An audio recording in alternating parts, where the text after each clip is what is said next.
Happy Friday. That's right, Summer Fridays here on the show, guys. Go to the Up and Adams page on YouTube. Subscribe. We've got interviews. We've got little tidbits. We have Jason Light on the show today. That's very exciting. Longtime Bronco Justin Simmons joining me. A bit of a bittersweet one. Love him. Love his career. Can't wait to see what's next. And yeah, I want to get into RUEBEN Bain. I want to get into a man with 2 children who needs a new contract extension named Baker Mayfield. Let's get into it.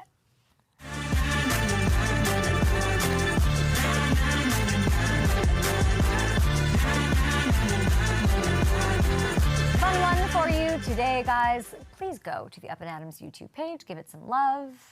We're going to be putting up some content next week. I'm going to be out. So let's make this one count here today. Schedule release coming up at some point over the next week or two. We did want to get ahead of that and hit you with a little bit of a list. Those things seem to do well. It's that time of the year and the off season here in May. So here are, without further ado, the 5 most intriguing teams of 2026, the ones that are going to have the best storylines, the matchups, the most juice and gravitas to them. I want to note, I didn't include division matchups here because that's sort of obvious and Hamilton said so. So let's focus on the games that are sort of unique to the 2026 season. Let's do it. Schedule release showdown, countdown, let's do it. At number 5, it's the New York Giants at the Indianapolis Colts. This is a Daniel Jones revenge game that I was born to root for, okay? It probably would be higher on this list if this game was at MetLife, just narrative speaking for our friend Daniel. But it'll have some serious buzz to it. He'll probably never admit to that because he's Daniel. But you know it means a little something. And it'll be important for Jackson Dart, too.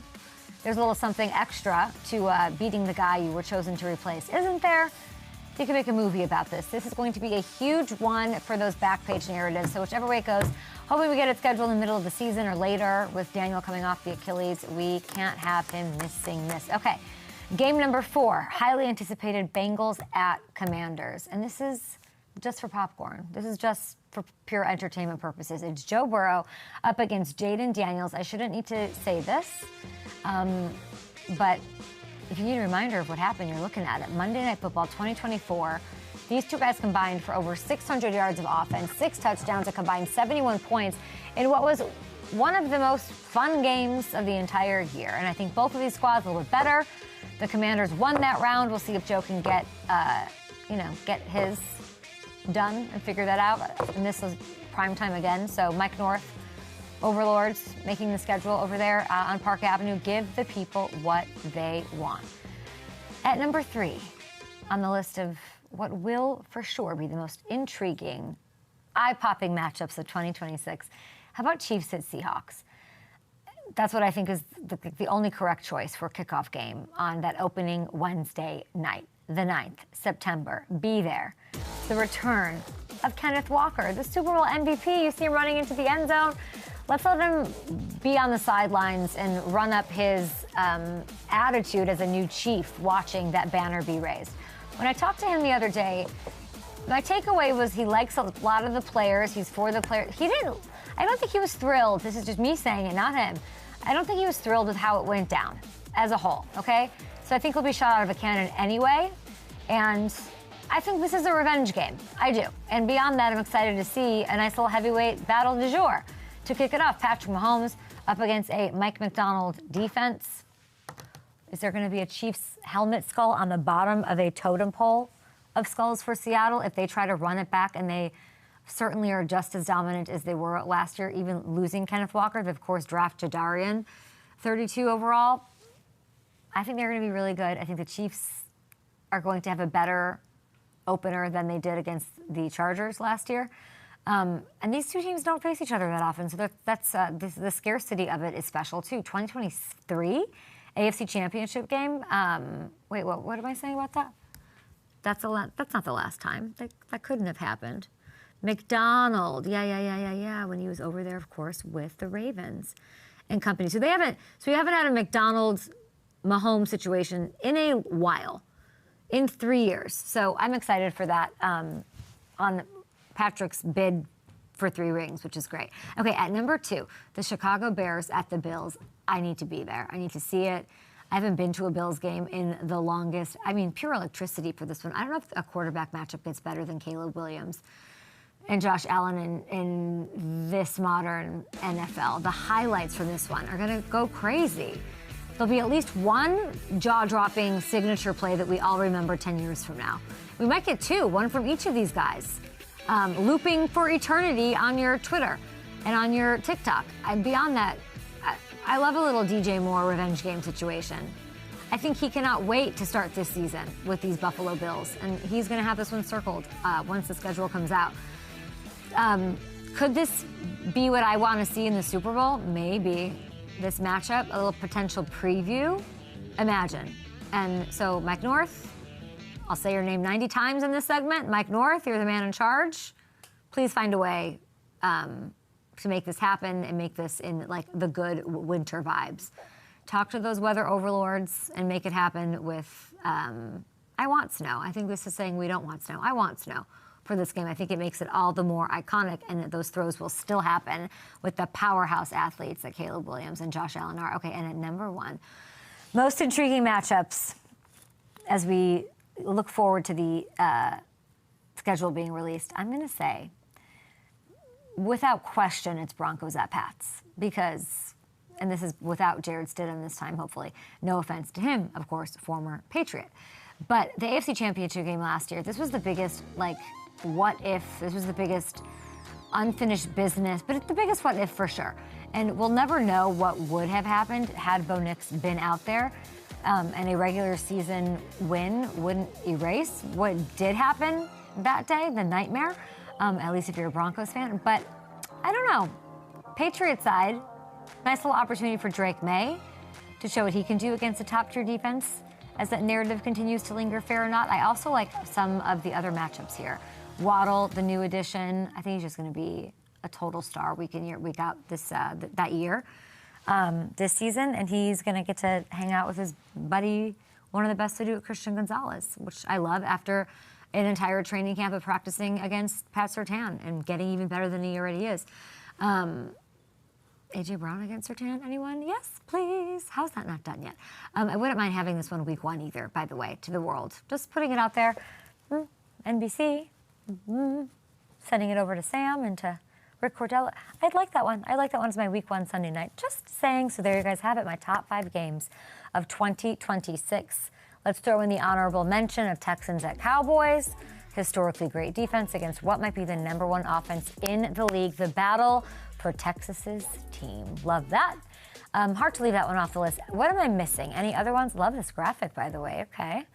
Let me know in the comments. Those are mine that I love. We have Justin Simmons on the show. Jason Light is on the show. Justin Simmons. We're just showing up for those Broncos highlights.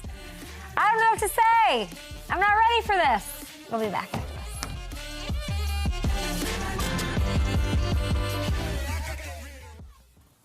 Yeah. Ready? 3, 2, and... Hey, everybody. Thanks for watching the Up and Adam show with me. I don't have to say with me, right? I'm not going to say that. Hey, everybody. Thanks for watching the Up and Adam show. Make sure you subscribe and hit the like button so you can stay up to date on all things NFL and beyond. Now, check out this clip.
Yeah. And intercepted! Justin Simmons! It's intercepted! Justin Simmons! Unbelievable Justin Simmons! My next guest just hung up the cleats after an incredible 9-year career. A little bit sad about it. Broncos, Falcons, Patrick Mahomes probably happier about it than anyone. How you doing, Justin Simmons?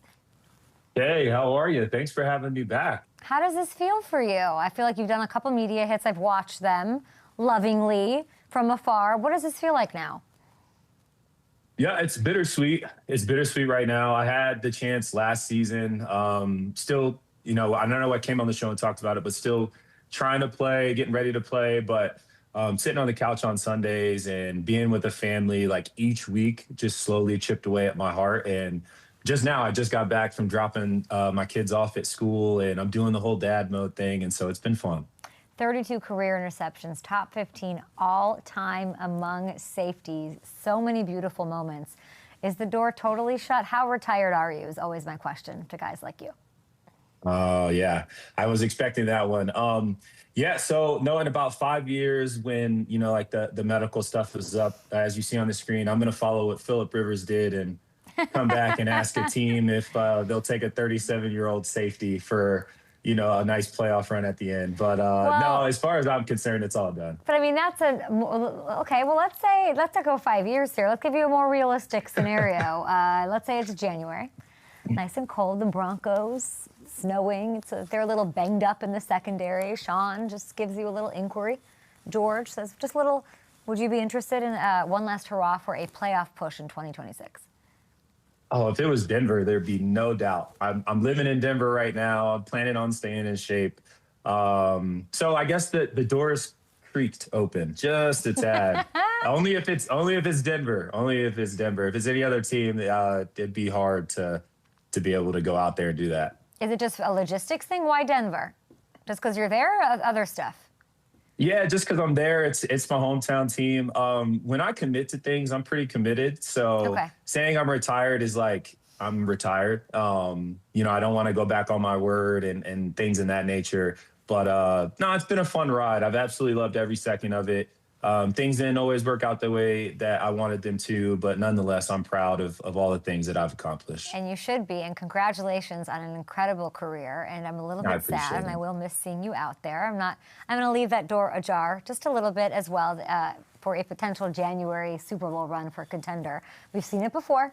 But I do want to take you back to my favorite play of yours, a special teams play. I want you to take me back all the way to your rookie year, Justin. The blocked extra point against New Orleans. Will Parks, game-winning two-pointer. What do you remember? Talk me through it.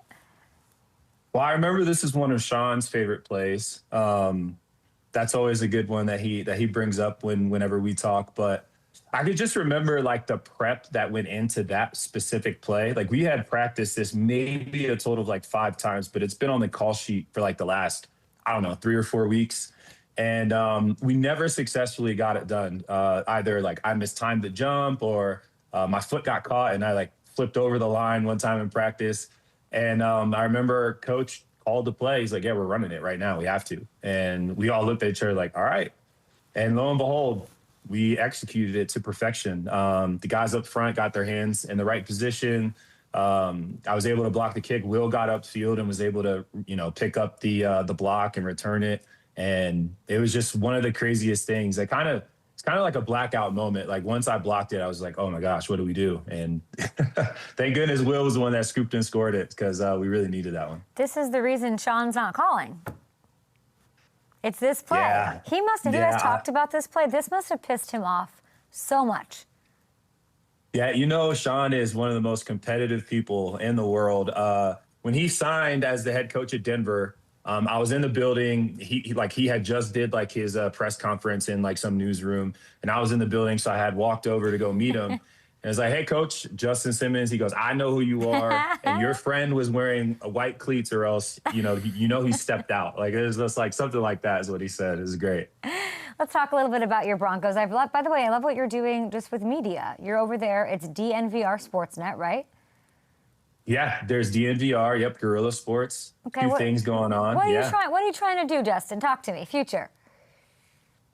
There's a lot. There's a lot. So, in all honesty, I kind of just want to shadow and dip my toes in a bunch of different things this year, just to see what I would like or not like. It would be naive to just say like, oh, I don't think I would like this, so I'm not going to do it, instead of just going and at least shadowing and seeing what I want to do. So there's a few broadcast opportunities that I think I'm just going to go check out, get a feel for, and then ultimately, I want to be somewhat of what Dave Logan is doing out here. Dave Logan just went on to win, I believe, like his 11th state championship title, and he's a head football coach for Cherry Creek High School. That's what I want to do. I want to be a staple in a community for many years that kids can look to for guidance and leadership.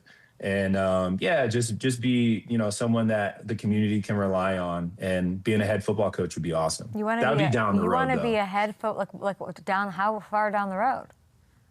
I love that. At least a few years. Yeah, because I just retired, and I would hate to just jump right back into football, and you know how much time it consumes. Yeah.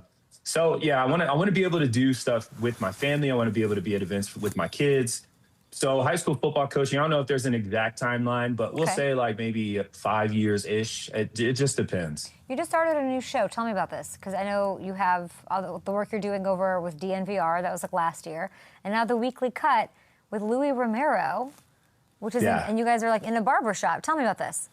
Yeah, it's a lot of fun. So Louis Romero has been my barber since I got into the NFL. He also cuts guys like Nikola Jokic is a big thing around Denver, if Jokic is getting his haircut or not. But it's cool. So very similar to, I think, other podcasts that we've seen in the past. The barbershop is a place for you. Obviously, you go get your haircut, but you talk about all things life, right? You talk about style, you talk about gaming, you talk about sports, obviously.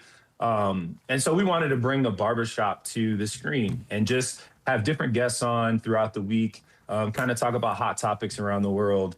And so far, we're a few weeks in. It's been a lot of fun. And my friends over at DNVR, Benny Fowler, he's just been so awesome to me, former teammate of mine, Super Bowl 50 champion. You know, we've done a few shows together and looking forward to doing a few more. I'm sure you talk sports, too, when you're in that barber chair. So let's get to it.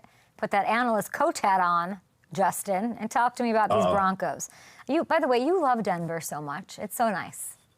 No, I appreciate it. I do. They love me. I love them back. You love the city. I just texted Hamilton that, like, he loves Denver. Like, you really are where you're supposed to be. I can feel that. You wanting to pour into that community, I think, is exceedingly rare for anyone in any place. So I just want to say, like, that's a very beautiful, and your foundation and all the beautiful things that you have going on. But now let's talk some football. Let's do it. JAYLEN Waddle. I was screaming. I was asking Coach Sean Payton to waddle, and we were waddling around at Tom Brady's flag football thing. But there's this narrative going around, even among like with the NFL executives. I don't know who that is, but whatever that means. There's this idea that he might be injury prone, and then he's also not tough. What do you think of that? Yeah, no, I mean, Sean specifically, like one of his big traits for recruiting players is their toughness. So. I don't know. Sean's been doing it for a long time. I'm sure those NFL execs have done it for a long time, but Sean's a proven winner as a head coach. And we see that with that quick turnaround that he had in Denver. So he sees something in Waddle that I bet not a lot of us see. The injury prone thing, that's a hard title to give to a player, because sometimes it's just by fate. Like it's football. You have 100% chance of getting injured. So I don't know if you can necessarily tag to a player that they're injury prone. But I love the Waddle pick. I was hoping that sometime last year in the middle of the season they were going to get him. I know that's what all the rumors were going for. And it was just so awesome as a fan of the team. It was so awesome to see that they got that big pickup, because it's just going to make them so much better. And I'm looking over at the Super Bowl odds on FanDuel Sportsbook. I talked about this yesterday on the show. Like, it's so crazy. They aren't even in the top 10, Justin. I know, isn't that wild? The disrespect just continues for Denver right now. No disrespect to the Chargers, but like worse odds than the. What do you make of this? What is this? It's you know, I would imagine that someone in Denver's front office is telling FanDuel to do this so that there's added motivation, so that the guys don't get comfortable. That's the only thing that makes sense to me. I mean, this team was absolutely unbelievable last year. Yes, they won a lot of close games, but Isn't that what you want? A team that's confident in the fourth quarter, 3-point game, 7-point game, doesn't matter. They find ways to win. They have a great young quarterback. They have an amazing defense. Yeah, I don't know. They just added more talent to the offense. Yeah, I'm not sure. But I think people don't believe in your quarterback. It's interesting. Do you think? No disrespect to any other quarterbacks, but from his class, like by far the best. In his first 2 years of playing, all he did was get his team to their first playoff appearance in 8 years, I would know. And then and then he immediately followed that up with an AFC Championship berth, which we all were bummed that he wasn't able to play in that, but he's just a winner. So I don't know. I just don't believe in that stuff. I believe in what happens, and what we're seeing happening is he's the best quarterback right now. You think Bo is better than Jayden and Caleb and Drake? I think he's playing better than all of them. And I think when you're showing quarterback, you're not just going for the stats, right? You're not just saying like, here's the touchdowns, here's the interceptions, here's the passing yards throughout the season. Like ultimately quarterbacks are evaluated by their wins. And that's just how we've always evaluated it. So if we look at it from that perspective, I don't know. I would ask everyone else to tell me what they think. I love it. I don't even know that that's what it is, but if I'm guessing, like, you can't question the defense, you can't, but for some reason there's some sort of, like, weird Rorschach, like, people don't see it, they see it, they don't see it in Bo. Yeah, I don't know what they see in the other players. Like I will give Jayden a pass just because I felt like last year he missed the majority of the season being hurt, right? So there was a lot of that happened. And I think he's I played against him my last year in Atlanta, and I was just blown away by his athleticism. Caleb Williams, I think, is talent-wise, I think he is the best, but there's sometimes a lot of inconsistencies. And I don't know. I just think Bo all around has played the best overall complete football. And yes, you can talk about the defense, you can talk about X, Y, and Z, but he also is doing really well. They're scoring points. I don't know. Maybe I'm biased, right? I'm a Denver through and through. Maybe I'm just being biased. No, I'm not sure. I don't know. And you do know. I mean, you know, Mahomes and the Chiefs offense better than any defensive mind out there. There's this narrative. Let's talk about the Chiefs here. That the play calling has gotten, stale, old, something over the years. Is that something you've noticed with Casey? I've been waiting to ask you this. There's definitely been a little bit of a drop off. Just from like the visual eye test. A lot could be said that their defense is being so good that they're asking Mahomes to not try to go overboard to win games, right? That to me looks like what their play call is going to. Like, hey, let's play to our strength, which obviously has always been the Chiefs' offense, but the past couple of years, the defense and what Spags is doing has just been unbelievable. So why not play to that? And let's not have Mahomes have to go out and score. Feel like he has to score 40 points per game. That's kind of what I've been seeing. Yeah. You don't talk to Patrick, do you? No, not really. Like, if you run into him, just like, I know I keep bringing it up, but like, is it what is that like? Nothing? What, like have a relationship with? Like, just the fact that you've been able to get him. You guys have never even like on the field been like, nothing? Nothing? No, like after games, we would just like talk briefly. Like after Atlanta, you know, we had like a brief conversation. He's just like, oh, you always seem to have my number, something like that. And so, no, I mean, he's by far, there's not a lot of players I like on the Chiefs. He's by far my favorite player. He's so humble, down to earth. And with all the things that are happening in his life, he's just such a good dude. So, no, I've got invited to his golf tournament. And I was debating on whether I wanted to go or not because I'm in hostile territory. So, yeah, we'll see. We'll see how that goes. You have to go. Are you joking? You have to go. Yeah, see, now this is why I was debating on even saying it because everyone's like, you have to go. And I'm like, I'm in hostile territory. You wouldn't go because of man, I haven't thought about you being retired yet, but what a retired thing to say. What a crazy thing to say. Where's this competitor, this vicious man who lives inside here? What? Well, yeah, well, there's a couple things here. I'm such a competitor my handicap's not where I want it to be. Oh, so I got it. I already know I'm gonna, you know what I mean? I'm gonna be taking it. Yeah, it's just, there's a whole lot. Just that go goes out there into and that, intercept all his tee shots. Just do that. Yeah, I know. I wish that was the thing. Maybe I'd have a chance if that was the thing. Maybe. Okay, so we know what you've got going on. By the way, can you give us a quick shout out on the foundation? Because Yes. yours, and let's not talk about Patrick. Yours is July 6th in Castle Rock, Colorado. Of course it is. Yeah. We so anyone that's curious, JustinSimmonsFoundation.org. You can go on and find us on Justin Simmons Foundation on all socials. And yeah, so July 6th, it's a Monday. We're hosting a tournament up here in Colorado at my home country club course. It's beautiful. Has a mix of like mountain range or like a mountain course, but also like that old, really nice, pristine country club vibe.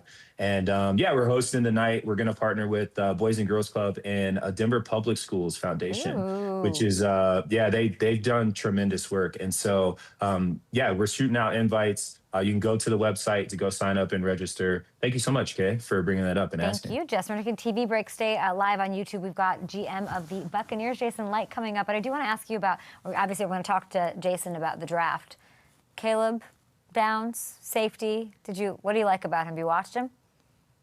I only watched him during that stretch, like at the end of the season, and they played in the Big Ten championship and then in the playoff run that they had.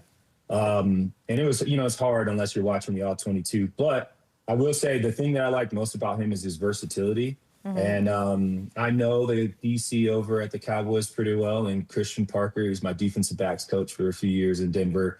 And it's going to be really fun to see how he uses Caleb Downs, because in my opinion, he can play nickel, he can play dime. He can obviously play the safety position, but he's so versatile in what he can provide a defense that it makes that defense scary. Think he can change how that position's valued? Oh, no doubt. But I think it's it'll be like very reminiscent of like a Tyrann Mathieu, right? Like I wouldn't say that that's necessarily like his comparison I would give him, but his versatility, I would give him just that. It's different than a guy like myself that is playing a deep part of the field most times and is going to go get the football. Like Caleb can kind of do it all, and he can do it all at a high level. And we just got to see how they use him. I'm excited, though. I think he's a great player. I'm excited for you. Thanks for coming on the show, all the goodness that you bring into the world. And congratulations on your kind of retirement. Yeah, we'll say like a crack door retirement. We'll just put it like that. No players retire anymore. You're all, I know that you are not lying to me, but I just feel like don't change your phone number. Don't change your phone number in January. That's all I'm saying. Okay. That's good advice. You've been doing it for a while, yes, so I won't. Don't change it. Me, veteran I'm a veteran safety too. I pick off Patrick Mahomes left and right. Listen to me. That's right. Guys, pay attention and go subscribe to the Weekly Cut as well. Appreciate you, my friend. Good luck, and we'll talk soon. Yes, thanks, Kay. Bye, Justin. And we have 1 minute until our friend Jason Licht is on the show.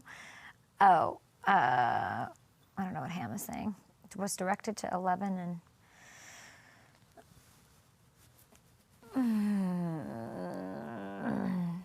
Okay. I mean, yeah, he said it.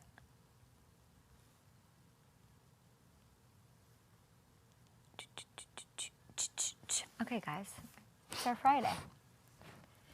Who knows when I'll see you next? I don't know. If you guys have questions for Jason Licht, definitely pop them in. Did Jake send me the link this morning, or did you, Hammy? Anybody?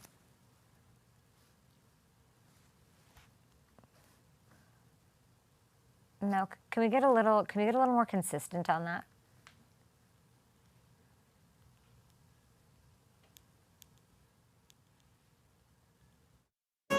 Hey, is this Ruben? Yes, sir. Hey, Ruben, this is Jason Licht, GM of the Bucs. What are you doing the next 5 to 10 years? I'm a Buck, coach.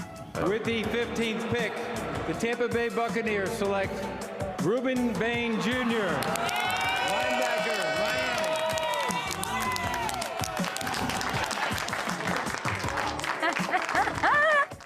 Jason, you look like a little kid. Yeah. I loved seeing it. Loved seeing you. 2-time Super Bowl champion. 13 seasons as the GM. 13 seasons is crazy, Jason Licht. Crazy. It is crazy. I was thinking about the other day. I mean, it's my oldest is 17. I have a 15-year-old and a 12-year-old, and I mean, all they know is Tampa. All they know is Tampa, and they could have known a dad who's a doctor. You kind of look like a doctor right now. Well, you were pre-med. I learned this fun fact this morning. At Nebraska Wesleyan back in 1992. What was the backup plan there? Play it out for me.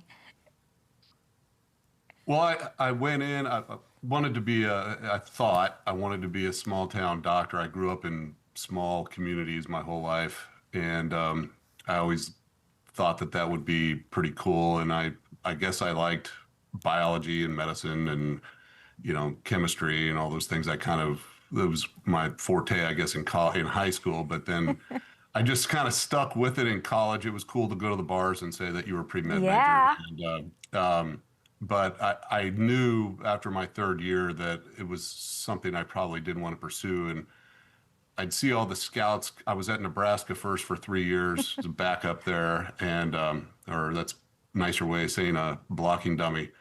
But I was always kind of just interested in the scouts coming by, and that was something that I wanted to do and wanted to pursue, and I got lucky enough to be able to do it. So, the medical world can probably thank me for not pursuing that, and the world in general. But I'm happy that I landed in the NFL. It was a lifelong dream to be in the NFL, first as a player, but when I realized I couldn't do that, I guess I scouted myself early on, knew that I wouldn't do it, but ended up being in the NFL in a different role. So it's been great. It's been great. We had a long talk about it in the morning, just like you would have the best vibes as a doctor. I'd love it if you were a doctor. I feel like you'd be like, let's take a shot of tequila. You'll feel right better. Like, let's have a good time. Go get, like, I just think you're great. That would be my remedy. That would be my prescription. I think that's great. I like the diagnosis. Let's go back to draft night. We just saw the imagery. You've been asked about it a million times.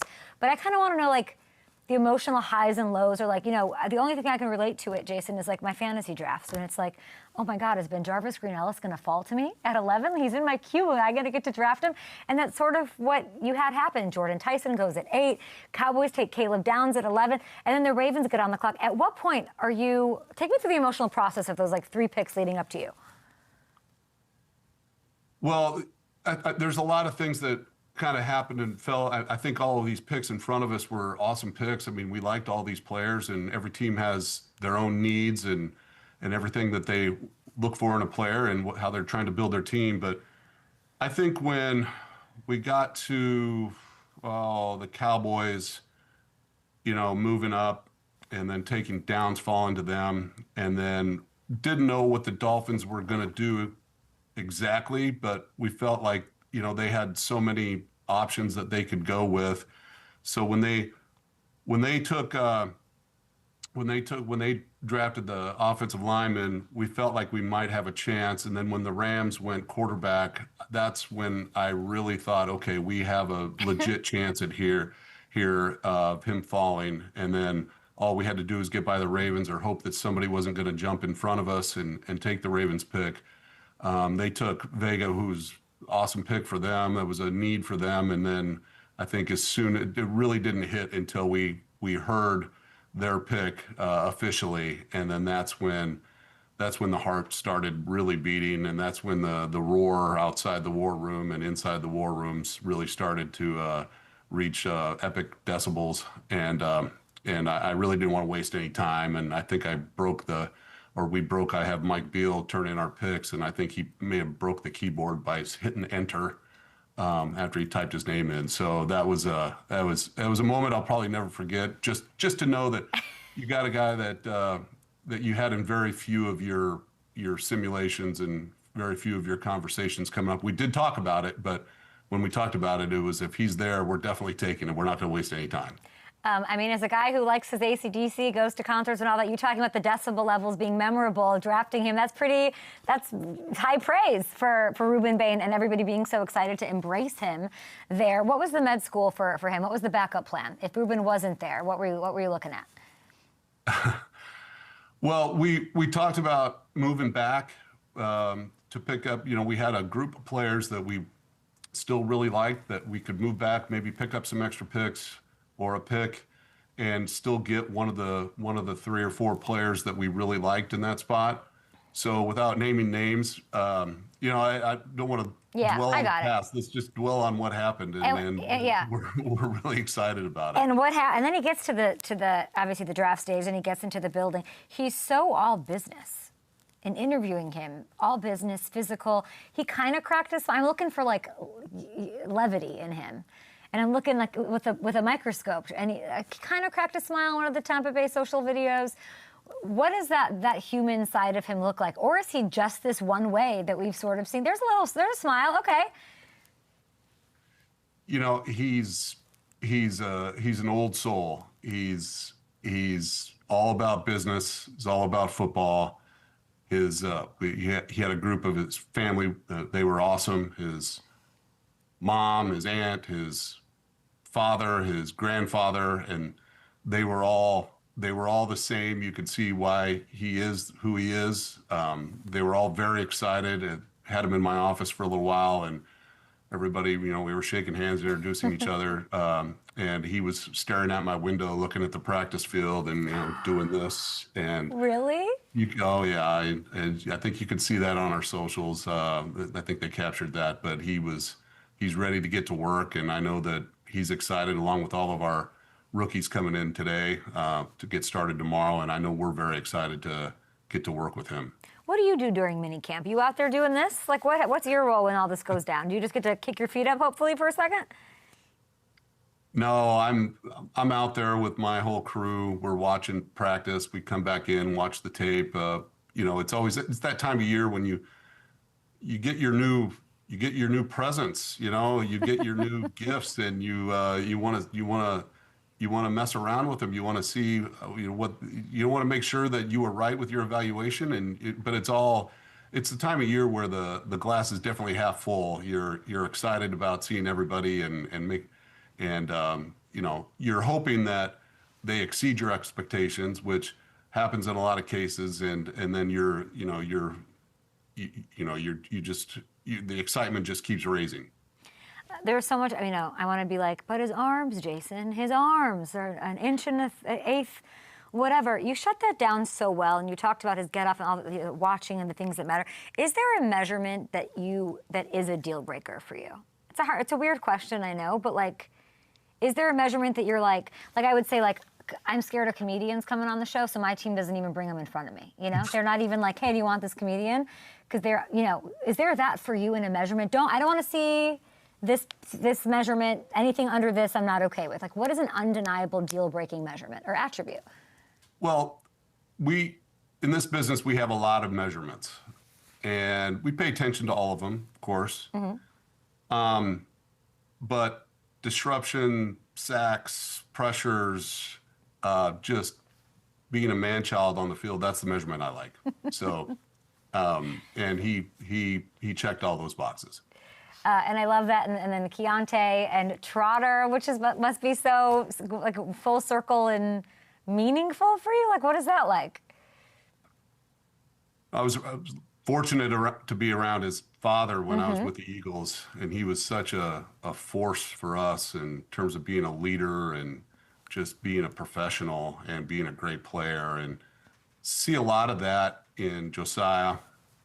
You know, he's an old school temperament, and you know, you don't have to squint too hard to see his football character when you watch him play, and it transfers off the field as well. He's also one that's all about business, coming from a great family, great lineage, and you know, if I'm Jeremiah, I'd be awfully proud of the sons that I have and how they've, you know, made it into the NFL now, and you know, we'll see how Josiah performs here.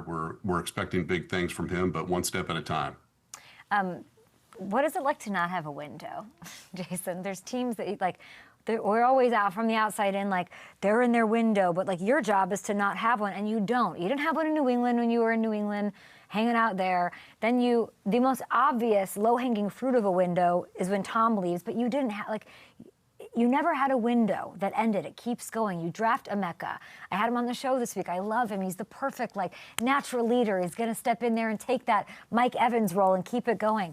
Like, what? How do you do it? If you could give me a little tip. I know you're not going to give me any nitty gritty, and it's such a testament to how you work to be able to extend things so that you never really feel like their time's coming up. I'd say it's a testament to the staff that I have, who are fantastic. Can't talk about them enough. I'd say that we've done a really good job of just bringing in good football players and having our coaches develop and coaches use and play these young guys to get them out, throw them into the fire, not being afraid to do that, to get the experience as rookies. So as you know, they develop faster than if you sit them, on the bench and wait their turn. So we've been fortunate with that. We've also been fortunate to have, sometimes it's better be lucky than good, and to have Baker want to be here right after and fill in Tom's shoes and take over the team the way he did, take over the city, the fan base, and just with his style of play and the way that he leads and the way that, he preps and comes to work every day. So it all kind of starts from the top, and, the top level of every team is the quarterback. So we've been very fortunate to have him. So we getting on that boat this afternoon with him and his agent? Like what what's stopping us? Let's get it done. Here's my question about Baker. Is he coming to you? I'm seeing all this propaganda from Baker, posting these stylized photos of his new children. He's like, I got 2 mouths to feed, Jason. I need this deal. Is he telling you, hey, do you know what the cost of diapers is this year, Mr. Light? Well, I've been down that road, so I know what the answer to that is. We think the world of Baker. I know that he, I know that he loves it here. And usually things tend to work out when you have those two things working for you. So I'm sure the time will come when we will do that. There's no timeline right now, but I know what he means to us. I know that everybody in this building knows what he means to us. So I'm sure we'll figure it out at some point. It sounds like it, and no further questions, Your Honor, on that. It's like such a nice thing to not have to sort of dig into that. Hopefully both sides will come to a decision. Imagine before like a training camp. There's no deadline at all. I don't know how this will work. Don't have a timeline on it right now, but I kind of foresee when it does happen that we're doing this at the dive bar, because that's just kind of Did he hit you up with the draft, like the picks being made? Like what's he like in that process? I did get a couple texts from him. I think one of them said, you actually may know what you're doing. So, there's always a little bit of, we like to joke around and keep things light, and we have a very good relationship. Because you're losing, your first draft pick is Mike.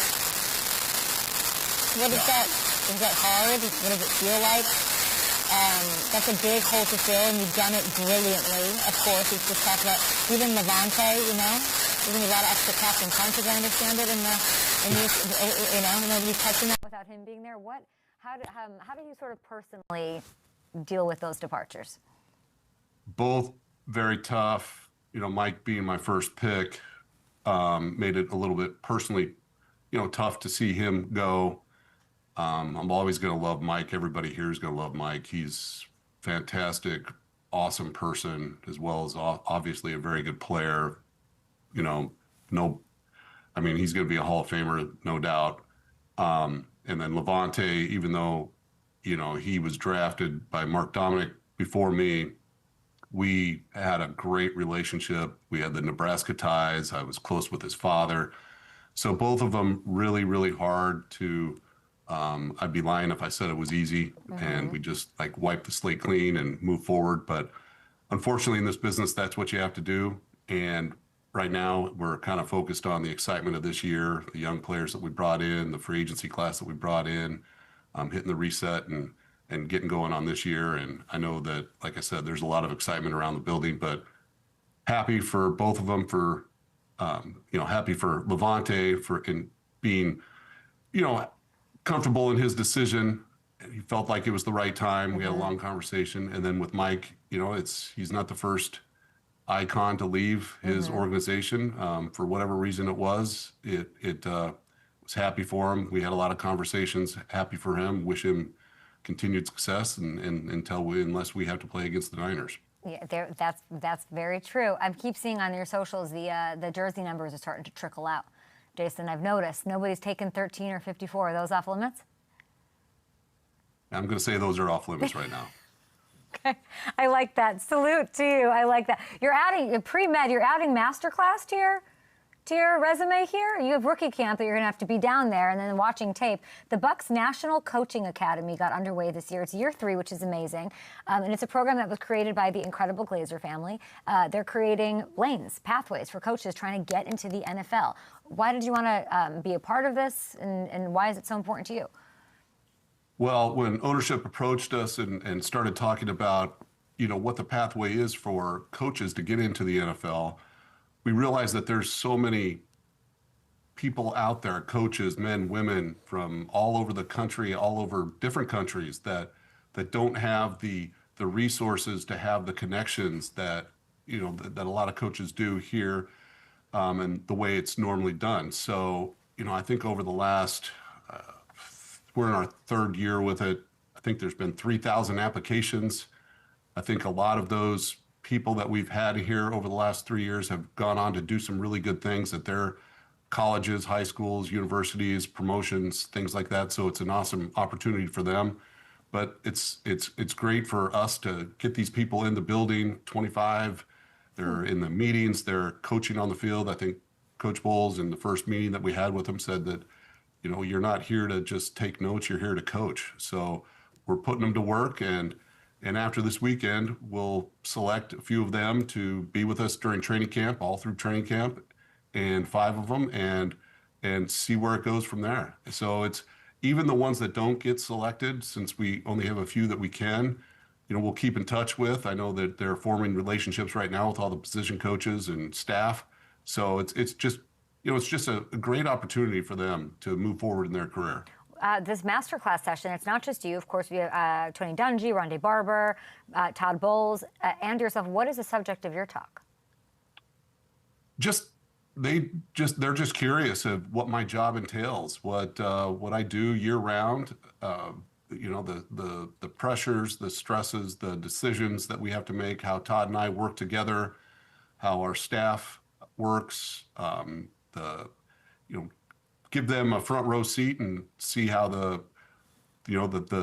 scouting and coaching work together with the business side. So they're getting an introduction to the entire organization. Everybody in the organization at some point is going to have a discussion with them on how things are operated around here. Mr. John SPYTEK got a bit of a masterclass by getting to hang out with you. He was nice enough and generous enough, as you are, to give me some time. Last week, I'd never met him before, but your name came up, of course, and he was going on and on about you two and the rapport you have and how you sort of helped prepare him. After his first, his second draft, but after this draft, do you guys, are there emojis sent? Or is it completely off limits to, give each other a dap up for the draft? No, it's not off limits. It's with John and I. We texted during the draft. What? He, after each pick, a great pick. I was hoping to, throw a little shade on him with one of his picks, but I couldn't. He had an awesome draft, I thought. And, he said the same to me, but I expect him to say that. But no, he's, I wouldn't say, it's not like when he was here, we sat down and I gave him a lesson plan or anything like that. I just allowed him to be with me during all of the tough decisions that we have to make. There's a lot of tough times and things that we go through that never are out there in public, and have a great staff that helps me with these decisions. But he got a front row as it relates to talking to ownership, talking to our head coach, having to, just find ways to I don't want to say convince people to make decisions, but to get on the same page. And I think that's the Bain.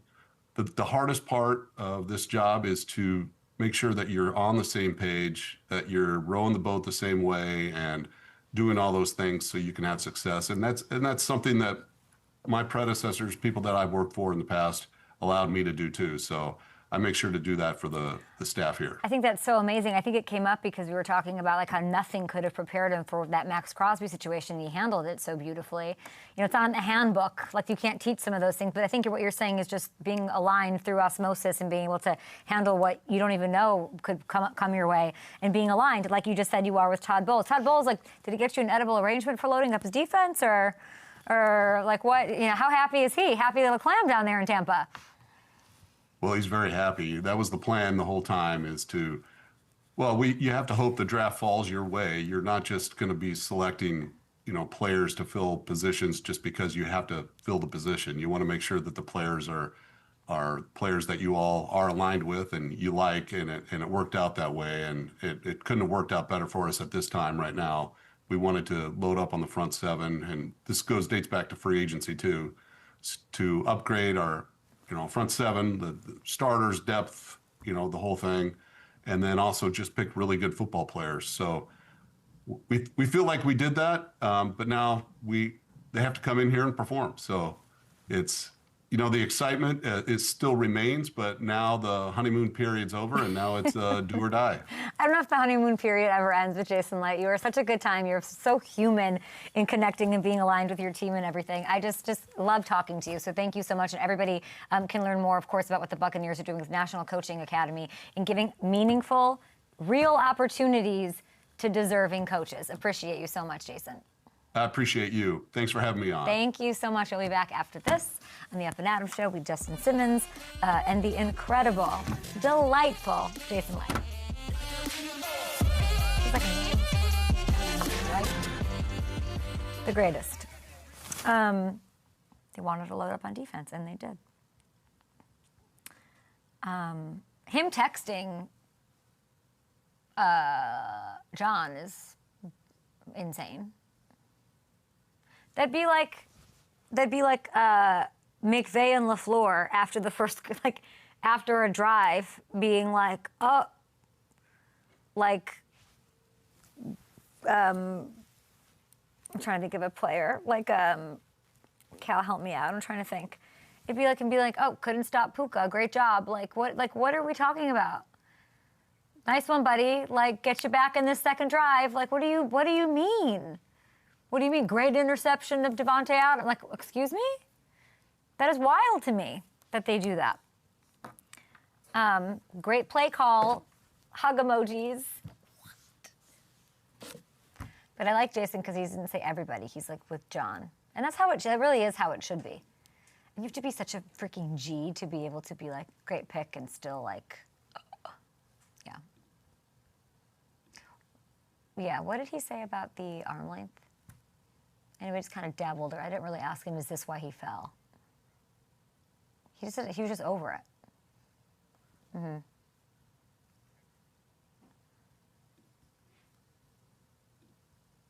Yeah, and he didn't really have a measurement he does care about, right? Just everything. Yeah.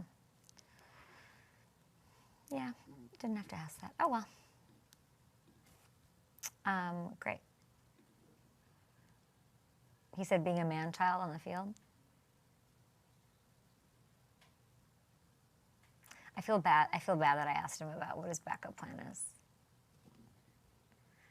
No, he didn't want to, but if I put him on the spot, I should not have done that. I wish I didn't do that. I know, but I don't like that happened. No, I immediately was like, you don't have to answer that. What a dumb thing for me to say. He's so great. I would never want him to be like, what the fuck? Yeah.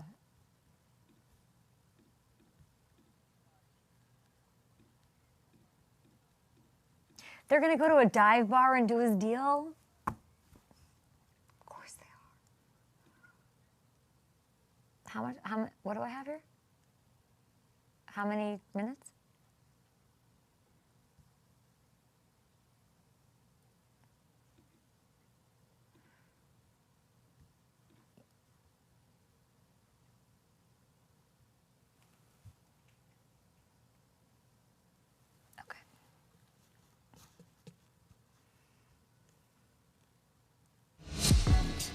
FanDuel Sportsbook, the #1 sportsbook, wants you to come hang out with us tonight. 2 and more NBA playoff games, Cavs, Pistons, Lakers, Warriors. FanDuel once again offering a 25% profit boost token on any same-game parlay for tonight as long as the odds are plus 100 or longer. So get over to FanDuel Sportsbook. You can claim yours now before you forget. And let's take a look at the finals odds as we make our way through the second round here. Okay, let me tell you some things that I know. So the Thunder, as you're seeing, minus 165, heavy faves. Spurs plus 390. They had a blowout win over Minnesota last night. Knicks plus 800. They beat the Sixers to go up 2-zip. What else can I tell you here about this? Lakers. Need a win. They got to keep it alive. Is Luka back? Question mark. They got to keep it alive. Still no Luka. Oh man, he spoke yesterday for the first time since the injury. It doesn't even sound like he's close, based off what we're hearing. Yikes. So yeah, guys, get to FanDuel Sportsbook. Get your bets in for this. Cavs at Pistons, Lakers at Thunder.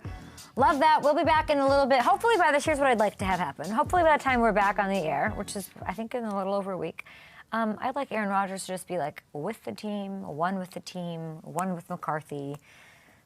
And as he comes into this world with Mike McCarthy, he leaves it with Mike McCarthy. Ian saying Aaron's back. Okay, can we not have that be the end of how we end things? Come back. Bye. Everybody have a good weekend. Have a good week. Please subscribe to the YouTube page. Putting out some fun alt content up there that won't be on the TV side, so get there.